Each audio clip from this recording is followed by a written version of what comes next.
If your 2012 Chevy Colorado AC blower motor has stopped blowing air, let's troubleshoot the system in under 3 minutes.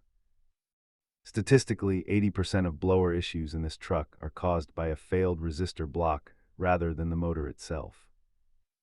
Before you buy expensive parts, follow this diagnostic sequence to identify the exact point of failure.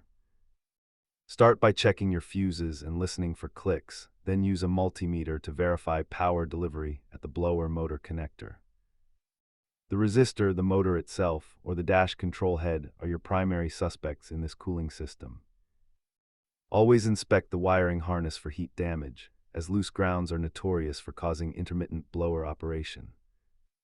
Minor electrical repairs can be handled at home, but dash removal for internal blend doors is generally best left to a shop.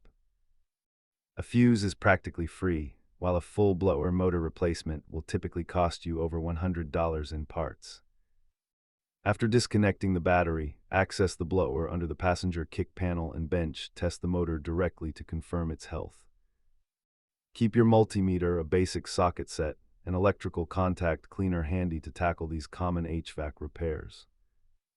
Always remember that electrical issues follow a path. Trace the current, and you will eventually find the break. If you are still stuck, check your owner manual for the specific wiring diagram and subscribe for more Colorado fixes.